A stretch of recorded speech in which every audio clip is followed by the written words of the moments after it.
In talking with lots of couples out there, utilizing your spouse, even if it's just a listening ear, right? To listen for perspective or to have them be involved in the vision is really, really important. For instance, if there's a syndicator that maybe you want to work with, but your wife somehow gets a bad vibe, almost always that's going to be the correct choice, right? That's all. You got to listen to that.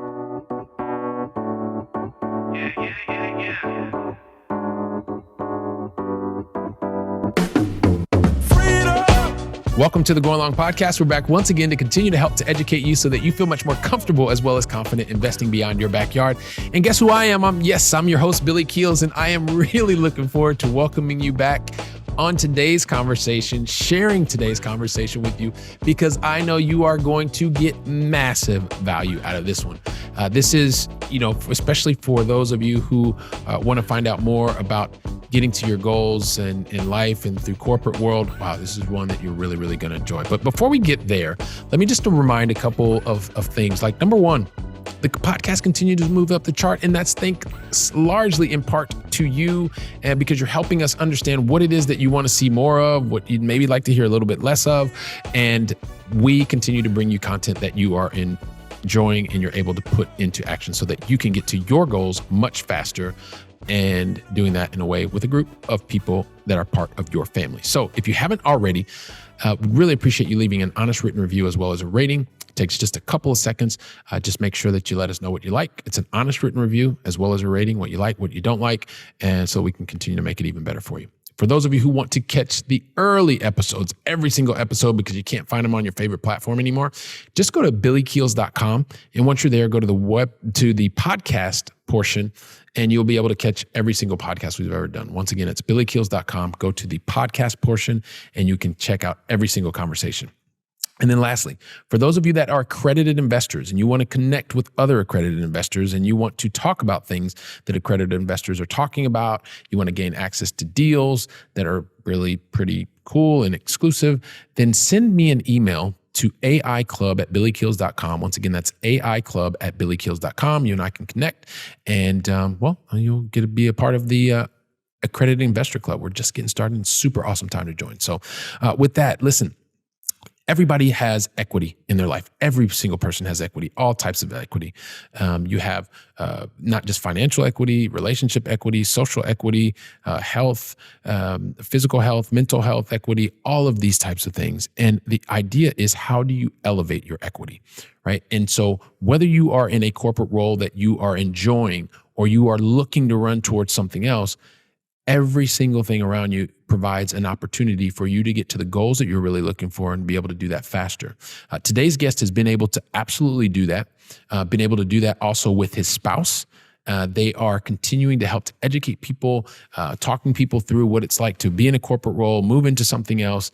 And also, this is amazing. Like, they're going to tell you about this. I don't want to tell how many, but they are literally living from Airbnb to Airbnb and still being able to have location freedom, being able to have time freedom, as well as financial freedom. You're really going to enjoy today's conversation with our guest, who is Derek Clifford, and we're going to get to that just after this.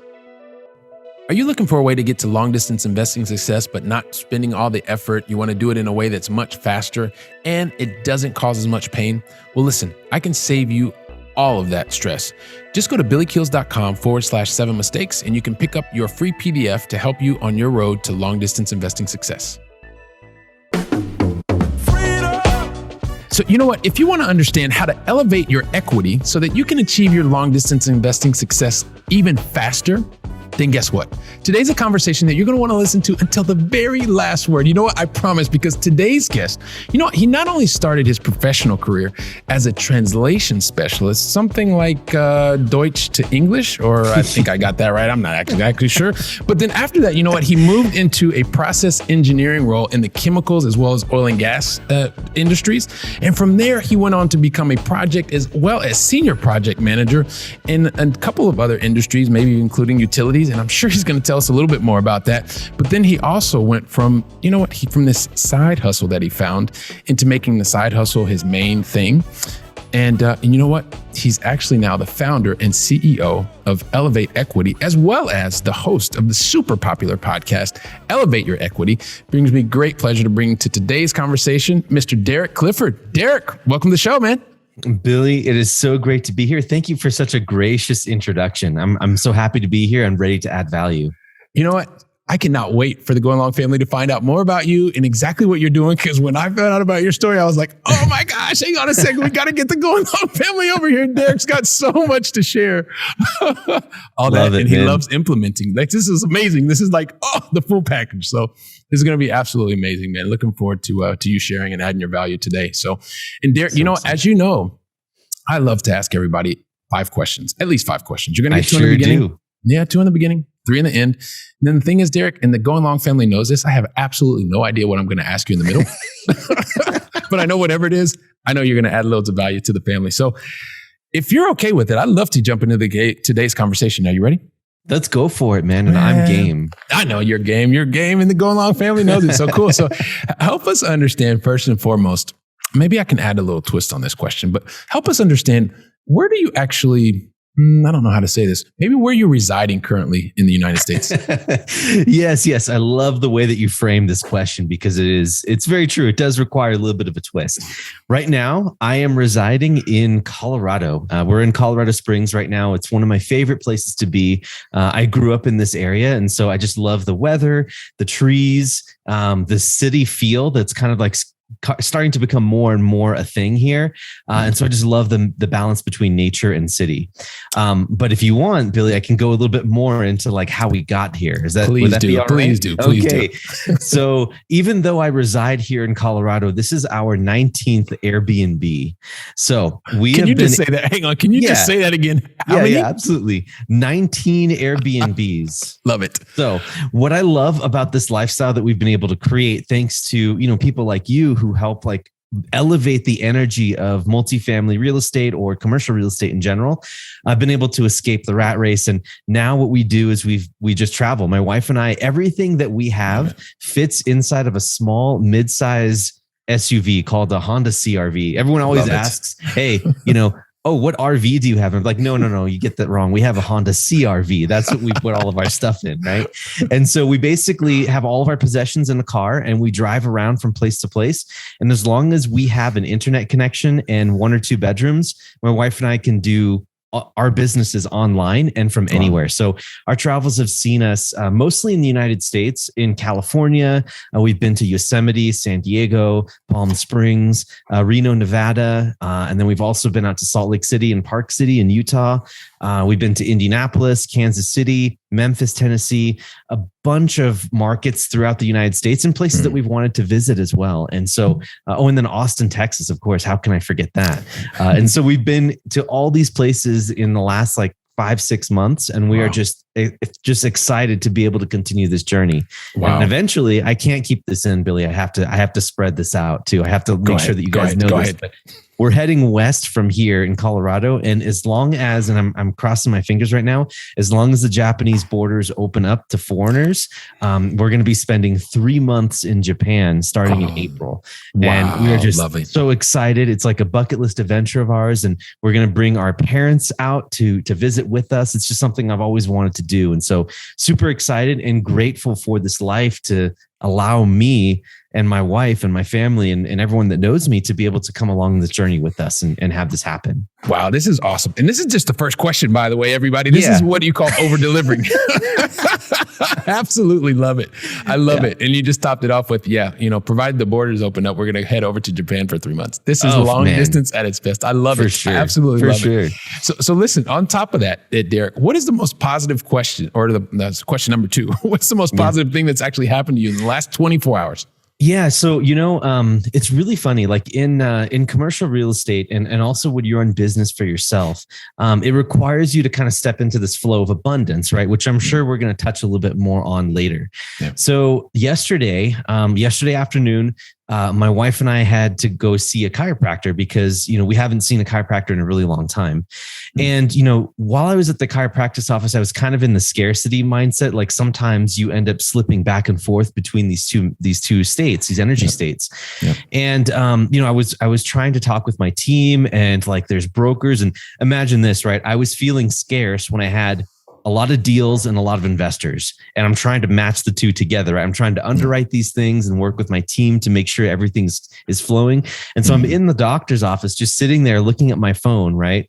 And the doctor's trying to explain to both my wife and I what we need to do to fix our posture and get adjusted, and do things that are really important for our health, because our health is kind of like the baseline for a lot of things we do and how we move about our day.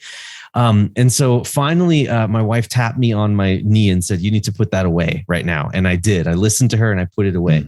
And after that ensued a really nice conversation with the chiropractor, right? And then he asked me what I did. And I told him, well, I'm a commercial real estate investor, and my wife's also a doctor. We have our own online businesses. And he goes, "Do you do syndications?" And I'm like, "Absolutely, I do." He's like, "Well, me and 7 other chiropractic couples are looking to jump in, and we're just looking for some guidance here, and we would love it if you could if you could talk with us and show us the ropes and stuff." And so that is just incredible. Like in the last 24 hours, all it takes is for you to put down the scare. Because if I had continued in my sour mood, right, Billy? There's no way this connection would have happened, and no way that I would have had this opportunity to start talking and educating more people, especially people that are qualified to invest in accredited syndications. So I think it's super, super cool that, and a great reminder that being positive and being abundant is going to come back in spades. Without a doubt. And I love that happened. And I love that you're able to share that story and share that energy, because it is just a reminder to somebody who's probably running on the treadmill right now that's thinking to themselves, "Oh, you know what? I should probably go and do this or do that." Well, you know what? This is just a reminder to continue to take action. Taking action is a very cool thing. And so here's the other thing, Derek, and the Going Long family, they're already used to this. And so you probably noticed that in the very beginning, I tried to tell your entire story in like 2.75 seconds. Yeah, you do. It's not really possible. You've done way too many things. You've impacted way too many lives. So I would hope that you could help me, because the Going Long family knows that I try this every single conversation and I never get it right. But here's the thing. If you can help me to actually, you tell your own backstory in your own words. And if you could also do us a favor, the one thing, Derek, if you could think about maybe some of the major decisions that you made to get to this point in your journey, and then you and I can see where the conversation goes from there. Yeah, that sounds great. So I'll be really brief with some of the backstory, because a lot of it is kind of cut and paste with a lot of either your audience or people can relate with it. Basically, grew up in California, moved to Colorado for high school and college, and went to an engineering school to get my engineering degree in chemical engineering, right? Got my degree and then moved to Texas for my first job in working in oil refineries, as you mentioned before. Got a little bit disenfranchised or not really excited about engineering. And when I realized that a lot of it was cut and paste, and all the stuff that we did in school was not really applicable in real life. That's what I found. I found that a lot of it was just kind of, industry knowledge, right? And you basically just learn from the senior engineers, and you just keep doing that and literally doing that over and over again. Yeah. And so I found there was no innovation, no excitement. And so I started to get my degree. And this is where kind of the story gets interesting, Billy, because once I realized this wasn't for me, I decided to go to Germany. I did an internship while I was working, while I was doing my college stuff, right? And I decided to live in Germany and do my senior year in Germany, in Munich. And so I took all of my classes there. And of course, because I was overly confident in my understanding of Deutsch, of the German language, I mistranslated a whole bunch of course titles that I was supposed to take. And I ended up taking master level heat and mass transfer, things that there's no way I could understand. Right. And then I promptly failed everything in the first semester just because I couldn't understand what people were saying. But I intentionally surrounded myself around German students so that I could learn the language well. And that was a huge turning point for me, gave me lots of confidence. And from that point forward, I started working in refineries, like I said, and then found my wife, or met my met my soon-to-be wife in Houston through a mutual friend. And then she took me to Washington State, where she was studying to be a naturopathic doctor. So then I worked for refineries out there for a while, then came down to the Bay Area, and then started, continuing to work in project management with my degree that I got. And I forgot to mention too, I went back to Germany again, except this time in Berlin, and got my master's degree in business. So that way I was able to get some excitement and kind of scratch that itch and move up into project management. And so I was able to make that transition nicely. And then it was about at that time where I got bored again. And then I started to build like the side hustle up where I was investing in real estate. And if you'd like, we can explain how I got started in real estate too, which is super cool. Would you like me to do that? Well, I'd actually love for you to do two things. I think this story is already, of course, because this is like music to our ears here at the Grown Long Family, because we love listening from people from all around the globe. And this guy from Ohio is now living in Barcelona and investing in the US and all this kind of cool stuff. So this is awesome. So I definitely want you to do that because I know that a lot of times when we hear, it's like, so for instance, like I've just, as you know, recently no longer working for a very large multinational, and did that for a really long time. I really, really enjoyed that and decided I was running towards something that I love even more. Right. But sometimes people, when they hear that you like as an engineer, like these are jobs that people want to do. Like you study for a really long time and then you're making major decisions that impact so many different industries. Like, first of all, why would you even think about doing something other than that? Because so many people aspire to that type of a role. And then once you started getting into the real estate, that's one level of it, right? Yeah. But then you've even decided to go and invest beyond your backyard. So maybe you can even help us to understand what was it for you was the catalyst that said, okay, I'm into real estate, kind of got this, but now I'm going to go and invest beyond my backyard, which goes against everything that most people think about. Of course. Yeah. Thank you. And I think, I just got, like I said, a little bit, disenfranchised or just like, disillusioned with the way that engineering actually works in reality. Because I love putting stuff together and everything. And I just found that school and application or business was completely different. Okay. So what I ended up doing was, as we got started, my wife, like she introduced me to real estate because we got into it by default. And I started reading Rich Dad, Poor Dad. And I realized that was something that you could move at your own pace and you could really do something about it. And other than just wait for instruction from your superior to do something, right? Yeah. So I ended up doing that on the side. And that was, because we were in the California Bay Area, it was so expensive for us to buy our own house. So instead of buying our own house, we started buying properties out of state that generated income because we knew that real estate was where we wanted to be, but we just couldn't do it because in the California Bay Area, it was like $1 million for like a shack. So we started building equity by buying long distance. And really, how that started was we were at meetups. We found people, that were successfully investing out of state. And there were 3 cash flow markets that we identified, and we just wanted to go into one of those. And then we just kind of got started in a big way. We dug in, started listening to Bigger Pockets, getting educated, getting a network going, and then flew out to the market, met some people, and then it kind of took off from there. So I love the fact that number one, you say it just kind of took off from there. And then prior to that, as you mentioned, you got started, you were looking to be more innovative, as they would say over here in Europe. And so you got into real estate. But the thing is that because your wife was already in real estate, or the two of you just kind of had an idea that this was the way to go? Yeah. So I wanted to keep this short, but I'll just give you a little bit more of a backstory for how See, there this I go, happened. asking all these questions. No, it's all good. You're good.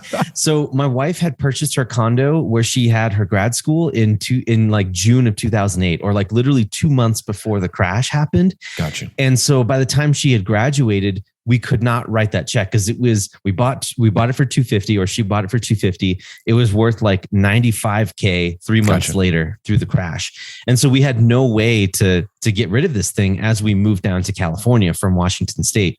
So what we had to do is we had to rent it out. And as we were driving from Washington to California, it's like, oh my gosh, we're making $400 of cash flow without having to really do too much. And so it got my gears spinning, and it was like, well, hey, if this happened on accident, there you go. What would happen if we actually leaned into this and did it on purpose? And so the whole saving up like $1 million to live off of 4% and invest in stocks, like that never, like I realized like how long that was going to take me. And so I got really like, depressed looking at that type of angle to try to go that way. And then got really excited knowing that we could invest in real estate this way and make it happen. So, and what I love about the story of you being able to make it happen is really helping the Going Long family to see it. There's one definite path when you're super intentional about being able to do things or lean in, as you say. At the same time, great things can happen kind of by accident. Like you figured this out as a result of something going from 250 to 95 in value, but you were actually generating cash flow. So you were learning the difference between appreciation or in that case, a lack of appreciation versus cash flow, right? And so what that cash flow does in terms of survival. So, and then from there, you were able to lean in, which I think is fantastic. And then you help us understand also when you are living in markets that are, $1 million for a home and you probably get $400 a month, the math on that doesn't usually work when you're into cash flow. And then you found other people, you found the proof of concept, the people who'd been doing it before, surrounded yourself with them, went to the locations where they were also interested in, which was cash flow. And then from there, you've been able to lean in. So hopefully I understood that and the Going Long family is understanding it up to that point, but I felt like you wanted to take us somewhere else. So please keep going. Yeah, for sure. So I think, once we got to a point where we understood what markets we were going to get in and get going, we just doubled down on that market. We ended up like going really, really hard with single family homes from out of state for a really long time. And really that kind of comes with confidence, right? Like once you make your first investment, it's always very, very scary. But once you make that, investment, you're pretty much ready to go to the next stage. And what ended up happening with me, Billy, is that we got to a point where we ran out of homes because Fannie Mae will only allow you to write, 10 homes when you're investing in the United States. So whether it's your private residence or rental properties out of state, they limit you to 10 loans. And then after that, you have to start going into the commercial realm to either get portfolio loans, to refinance all of your properties. So it's under one with the local bank or something. And I just figured that was a sign for me to start moving up into multifamily. So after building up that entire portfolio in 8 months, we went from 0 to 16 units in 8 months while working a full-time job. We realized that we needed to do multifamily because the scale was there. So we got educated, we got a coach, right? We got serious. We built our own brand and we started talking to people, wrote a book, launched a podcast. And then pretty much at that point, a lot of great things started happening on the side up to the point where I was finally able to have the skill set that made sense for me to leave the job because the opportunity cost was just too high for me to stay in my corporate job. Did everybody just hear the mic drop? Yeah, I just heard the mic drop. That was it. I think the beautiful part here, Derek, is what you've just explained felt just like a process that I've recently gone through. And it probably feels like a process that is happening in the heads of so many of the Going Long family that is listening to you today. And the great part is you've already explained that there is a proof of concept. There are people who've already done this, yourself, me, and at the same time, we've both been able to create that option of being able to move on to something else because of the work that we were doing. We've both had great experience in corporate life, some more fulfilling than other moments. But at the end of the day, it's also provided a platform to be able to do what we're doing now. And there is a very clear pattern that anyone who wishes to take that pattern can follow. Wow, don't you just love this conversation? This is amazing. This is fantastic. And so just really quickly, I just wanted to remind you, for those of you that are looking to create more options for yourself, get there faster, and do that with long distance investing, make sure that you go to billykeels.com/7 mistakes to avoid so that you can avoid all those mistakes, get to your goals faster and sooner. Once again, that's billykeels.com/7 mistakes to avoid. Now back to the conversation.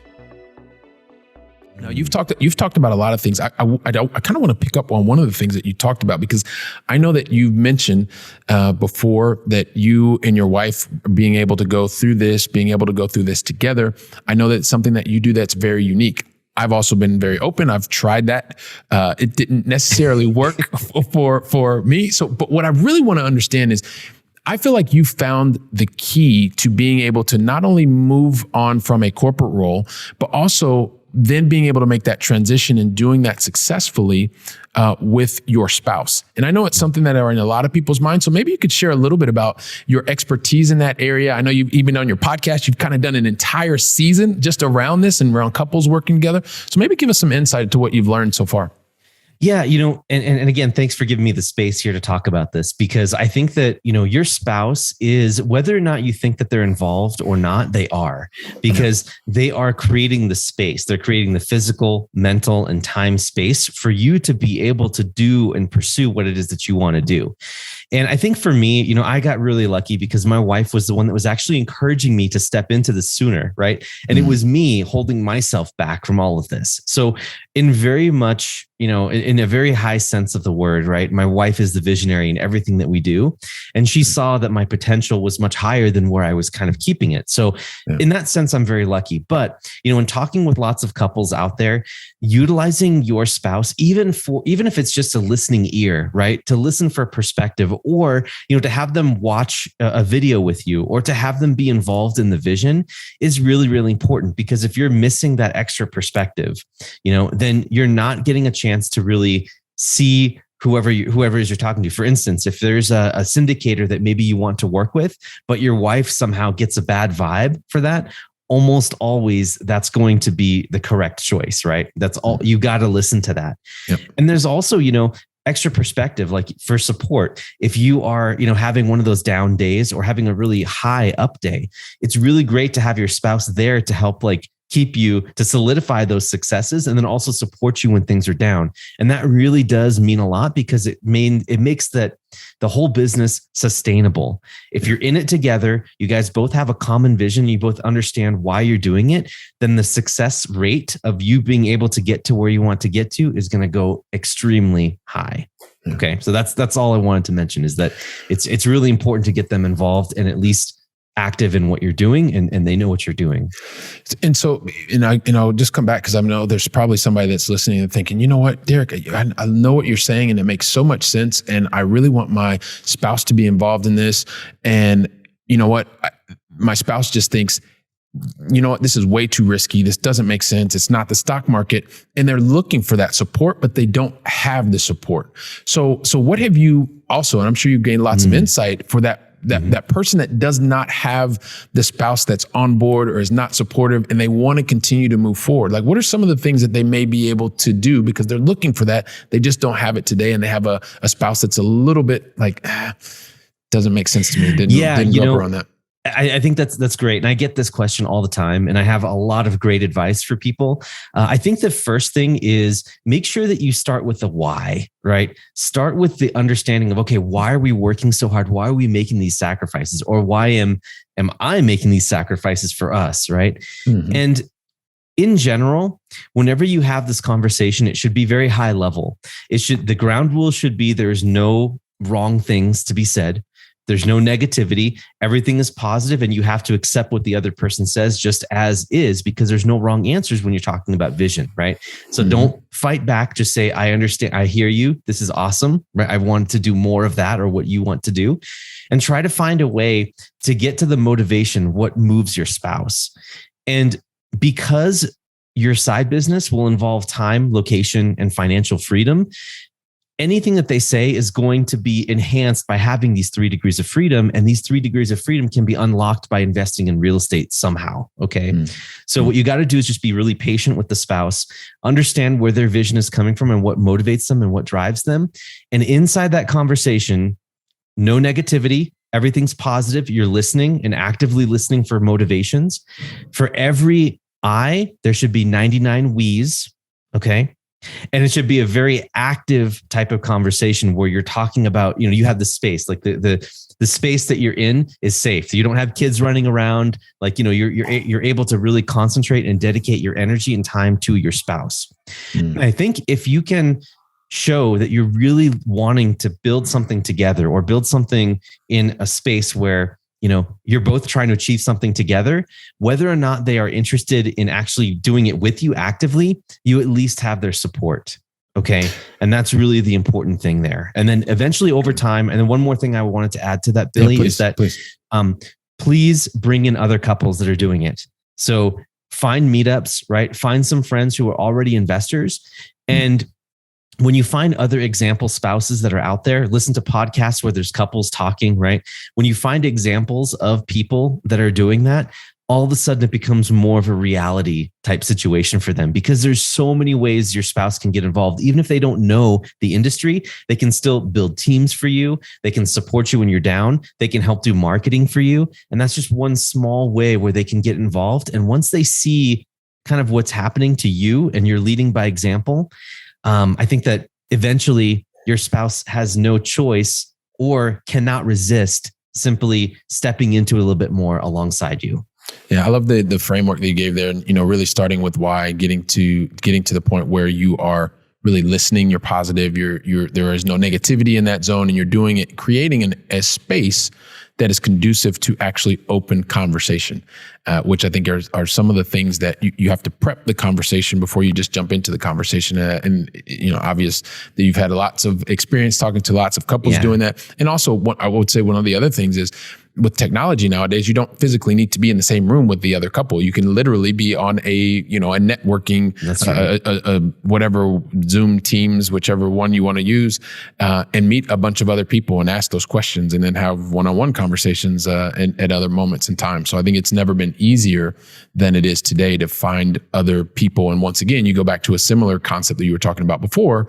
And I'm going to put it in my own words, which is proof of concept. When you see that the proof of concept works for others, understand how it's working, and then how you can make that work for yourself. Did you want to add something? Right. I did want to add just one thing too. Yeah, please. And I wish I could have given more context before having this conversation, but please keep in mind that you have to, there has to be work before this. You can't just say, oh, hey, let's have a talk about vision, right? If you're not there. I think as the person that's involved in real estate, please make sure that if you want this thing to happen, right, know that having your spouse on board is gonna exponentially speed up your success. And so what you got to do is start taking a mind frame of listening to what your spouse wants. So all of the work is, you have to get ready to have that discussion. So instead of just jumping in and saying, hey, what's your vision, right? And then just, over nice dinner or something when you're on a date, instead, it's a history of listening. It's a history of intent of wanting to serve, and it's a history of wanting something bigger. And so you basically got to have those prep conversations before the big one of talking about vision. So I can't underemphasize the importance of that particular mindset going into it. Yeah, and that's absolutely key. Having the right mindset, prepping, and being able to create the right ambiance for the conversation to give it the highest probability of success. And one other thing, and you said it in the beginning, I just want to reiterate, it doesn't necessarily mean that you have to work in the same team together to be working together. I mean, this podcast is a great example. During a difficult moment of us being locked in our homes for quite a long time, I mean, my wife was extremely supportive, kept the kids quiet, right? Because we're in this flat in Barcelona, and that is working together as a team. There are so many different aspects that you can be working together. It doesn't necessarily mean that you are co-founders of the same company, but you are working together to accomplish whatever the goal that you set out for yourself, for your family, and things like that. And you mentioned that in the very beginning, and I just wanted to reiterate that because it is extremely important. Yeah, Billy, when we were talking before, I think we had an intro call a couple of weeks ago, and I think I explained to you how, okay, let's just assume that you get into real estate without having the permission of your wife or your spouse on board, or your husband, right? And you end up moving forward, and it's pretty easy to see how things are going to end up if things go bad, right? Like you make your first investment, and then you lose all of the money that were in that flip, or you lose 50 grand or whatever it is that you put into that, right? Not good normally. Not good. Now, what happens if things go really well, right? Usually what ends up happening is the person who's excited about investing in real estate is going to take their profits and want to reinvest that back into the business. And the other spouse is going to look at this and saying, well, wait a minute, because this happened to me, right? Wait a minute. You are taking profits that we could have on the table and enjoy right now. And instead you're rolling it forward, and now you're going to spend more time, more effort, more energy putting that to work. That's not good, right? Mm-hmm. So you don't win if you don't win. And then you don't win if you do win, if your spouse isn't on board and understanding what you're doing. So I just wanted to make that absolutely clear because we've lived that. We've had both of those situations happen. And until I had this full support of my spouse, it wasn't until things started to really soar when we had that conversation. Yeah, it's definitely a takeoff moment. So I appreciate you sharing that. I kind of want to go back to one other thing. I want to tie a couple of things together because you mentioned that not only did you live in Europe once, you did twice in Germany, down in the Southwest, and I think in the Northeast, if memory serves me correctly. And so you had an experience where you really surrounded yourself with locals. It was not easy. I know exactly what that's like. I did a very similar thing when I moved to Paris, France in 2001, and it was really challenging, but I grew as a result of that. Now, I would love to know if you can think about that experience and what that experience maybe at the time was extremely difficult for you because quote unquote, you didn't get the right grades or you quote unquote didn't do whatever, but I think you probably recognize now you put yourself in a really, really great place to do amazing things. How did that experience help you today when you are looking to actually go to a location as in a place that you don't live and build a team that you maybe didn't know 2 months before? Oh man, such a good question. I think that going into the whole Germany situation, I was confident that I knew what I was doing. Right. I didn't need help from anyone. I knew exactly what was happening. And I had a very, very strong track record of success. Like in school, for some reason, it was just easy for me, right? Like I got A's and B's. It wasn't a problem. Yeah. But then you encounter something like this where you cannot study your way out of this. There were situations where if people don't want to talk to you, they won't talk to you, and if you don't talk to people, then you don't practice, you don't learn. And so I learned so much about how trying to force things just made it worse. I learned that failure is okay.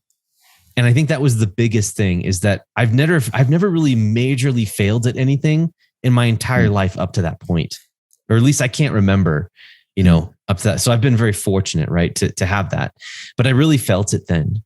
And by failing, and by knowing that you can't force things and things come in their own time, those two skills and perspectives that I've learned has made me more adaptable, more resilient. And so anytime I find myself in a situation, I'm actually looking for failure now, Billy. That's how crazy it is. I'm actually looking for it because I know that failure is only temporary as long as it's a part of a bigger process, because you're eventually going to lead to success. Failure, if you look at it from the right point of view, is just adjustments over time. And so by failing and failing hard, Billy, it was crazy, man. I can see this clearly. I was studying the German English dictionary in my dorm room while people outside were socializing and laughing, right? I was just sitting there in the dark, trying to memorize words. And it turns out that was probably what was holding me back the most. I should have been out there enjoying, right? Stepping into it, knowing that they don't know that I don't speak that much German or couldn't understand their German, but I would have got it, right? I would have gotten it way faster because once I made that decision after about 6 months and I started talking with people and getting okay with failure is okay. Yep. It took me maybe 3 weeks and then I was fluent. Right. And that's just how it works, right? Getting fully engaged, jumping in, eating humble pie, and just knowing that it's going to be hard work and failure and knowing that that's just the way life is. It unfolds and you just do that. So those are kind of the skills that I took with me investing in all these markets and definitely became a bigger, better person from it. Yeah. And, and also being able to make a lot more impact, right? Positive impact. Because I have a very similar story. Like in 1995, I went to Spain, but I kind of chickened out because it was, I was a really great student in Spanish language. And I went there and it was like a whole nother level. And I was like, oh my gosh, I do not want to look stupid. And I am not going to try and do this. And so I hid and I didn't do it. But back that failure event, very in a similar way that you're talking about, it marked my life so much because I had not been used to quote unquote failing. And what that did is it served as a major fire underneath me and told me if I ever got a chance to do something like that again, i.e. live abroad, that I was going to do 180 degrees what I'd done this time. And so when I had another opportunity, 6 years later, 58 countries later, it was completely different. And that event seen in one moment could have been perceived as failure. But if you look at it across the span of time, it's something that really changed my life in a way to say, hey, listen, in a very similar way to you, Derek, now is the moment to move forward in this. This is just telling you where you are today. It doesn't mean you have to stop. And so that failure event, just continue to push over and push through. And over time, it can be one of your biggest strengths and one of your biggest allies. So couldn't agree more. And that's a beautiful story. I didn't know that. And I can see firsthand how that's impacted you. And I wanted to congratulate and honor you for doing that and facing that, because there must have been some fear, right? When you're coming back to try to do this again, you must have had some of those old memories popping up as you ran into that situation. So it takes it takes courage to do that, and just want to applaud you there too. Well, I appreciate that. And I definitely applaud you, because it was nice when you even went from like Southwest to Northeast in Germany, which I think is absolutely, think is awesome, man. I think it's awesome. Sure. So listen, so one thing really quickly, because I do want us to get into the Going Long Final 3, which of course we have to get into the Going Long Final 3, but the last thing that I did want to just understand a little bit more. So tell us, you talked to us about kind of how you're helping to educate other people. I know what you're doing to elevate equity. Maybe you could just give us a sense of also too, how are you impacting lives aside from the education or with the education? What does that really mean for you? And how are you helping people along in their journey? Oh man, we have, a couple of really concrete stories, and I'll try to keep this really short, is that I helped my mother-in-law retire. Awesome. I helped her build a portfolio in Indianapolis. And, actually, as long as we don't mention the employer, but the employer was very verbally abusive to my mother-in-law. Mm-hmm. And the stress was starting to impact her health. And we saw this. And as we were growing our portfolio, it was time to loop her in to the opportunities that we were seeing. And this is back in the single family days. And essentially in about 6 months, we were able to get her to deploy her capital into property in Indiana. And she was able to make more money passively than she was in her full-time job. And so that was one way that we impacted her health, the well-being for the entire family, right? Because it affected my wife and also, my wife's father as well. Yeah. And so that was really, really big.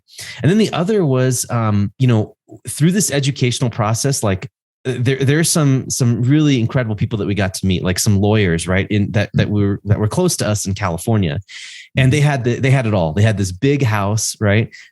Huge mortgage payment, everything, right? Like they had gardeners coming by, they had chefs coming in, right? Mm-hmm. And as soon as we started talking about investing, and like there's the mechanics of investing, but then there's the mindset behind it and the money wise, because a lot of people just say, okay, well, if my paycheck grows, my lifestyle is going to grow with it, right? And so we told them or helped them flip it on their head so that while their paycheck was growing, their expenses started decreasing. So I was so proud of them, because they moved out of their expensive house in the hills and realized that time and location was more important to them. Through talking with them, because that's what our ideal was. And so what they ended up doing was they sold their house, they downsized and moved into even a pretty nice house still, but just closer to the city, right? Yeah. And now they're financially free. Absolutely free. And so this is what we live for. We live to help couples get to a point where they can live the life that they want to and choose where they want to impact society, right? And so you can only do that once you have your time freedom, your location freedom, and your financial freedom with investments that provide you the support to be able to do that. So really that's one of the most things that we want to be engaged in. We want to help 1,000 couples retire from their jobs if they want it, just so they can be more in alignment with who they are to elevate the energy of the entire world. Well, I love that, man. So out there on the mission to help those 1,000 couples, and you've got great use cases and great proof of concept. Once again, is what this is all about, and showing how we can go out and help one another. So I appreciate you sharing that. And here's the thing, Derek. We got to get into the Going Long Final 3. And the thing is, I never ask. All right, there you go. You're already ready before I was even going to ask if you're ready. So let's get into the Going Long Final 3. Here we go. Man. Let's just do it, man. Here we go. Listen, and also too, because you've already lived in Europe, you're going to give have a leg up on most people when I ask this question. But here's the thing. First, the Going Long Final 3. started with you over in Colorado today, even though California is sometimes home and maybe it's other places, and it's going to be somewhere else next month, which is awesome. Yes, sir. Bringing it back to this side of the pond, help us understand, what is your favorite European city that either that you visited, lived in, or is still on your bucket list to visit? Man, oh gosh, like I knew this question was coming and I didn't know quite how I was going to answer this. Because man, Prague is amazing. I love Prague. I love Budapest. And London, like incredible. And I got to visit all these places when I was in Europe, but I'm going to have to go with my home base of Munich. Awesome. And the reason for that is just like the culture there, the cleanliness. I know that like all the U-Bahns are on time, and that's just that. If you knew me, that's like, that's something that really it's like music to your heart. Yeah, it definitely it does it for me. And then the beer and all and the bratwurst and just the incredible food and culture and the English gardens that are out there. Just incredible people, really nice people. And it's just, I just can't get away from that city just because I spent so much time there, and it's a great place. It's very, very nice. And so München will give another vote, but the beer's pretty good here in Barcelona too. So if you ever want to, if you want to head over this way or head back this way, just let me know. Yeah, I think we have that. I think we have that pending. So, so that's question number one. Question number two, and this really has a lot of the insight that I have been able to gain from working with and being surrounded by really successful people. And I consider you to be someone who's also very successful, made lots of positive impact on people. And one of the things that I believe separates really successful people apart is their uncanny ability to actually, when they get started on something, they get it right the first time, and it allows them to continue to go. Did I just say that? Did I just say go fast? You're good. Well, hang on a second. No, it's kind of an inside joke, Derek. Don't tell anybody. It's an inside joke. It's an inside joke. We got that wrong on purpose. No, here's the thing. Everybody makes mistakes, man. Even really successful people. The thing is, Derek, really successful people, they make a lot more mistakes than most people, a whole lot more mistakes. But the reality is they do one thing very, very differently. And this is no joke. Without a doubt, every single time there is a relevant mistake, learning opportunity, growth experience, whatever you want to call it, whenever it's relevant, every single time, very successful people do this one thing differently. It's that they stop, they learn from that experience, that mistake, that learning opportunity. And without a doubt, every single time they take and they put a new strategy, tactic, or actions in place to minimize the probability of that same relevant mistake or experience from happening again. And so today, it's not really about the mistake or the learning opportunity that you had, but what is the one lesson that you took away that that the Going Long family needs to hear today? Lesson. I think that limiting beliefs are extremely powerful. And we can be blind to them. It's like this tapestry, Billy, right? You have this tapestry of what your potential is. And when you have fear and limiting beliefs, you can't see what it is because you're so short-sighted. You're thinking on just, what's in your immediate neighborhood, right? And by getting help from your spouse, or by getting help from a friend, a mentor, anyone, right? You can expose some of those blind spots and start exposing pieces of the tapestry of what it is that you really are called to do. And so I encourage you to find them. You have blind spots. You have limiting beliefs. Go find them. And the only way you can do that is by failing, by moving forward, failing forward, finding them. So do the due diligence, face your fears, find people who maybe are ahead of you a little bit or maybe have a different perspective, and ask them what they think. And in the conversations, it's going to be very clear where you're blind to or what you're numb to and what you can't, what's blocking you from succeeding. What is a limiting belief?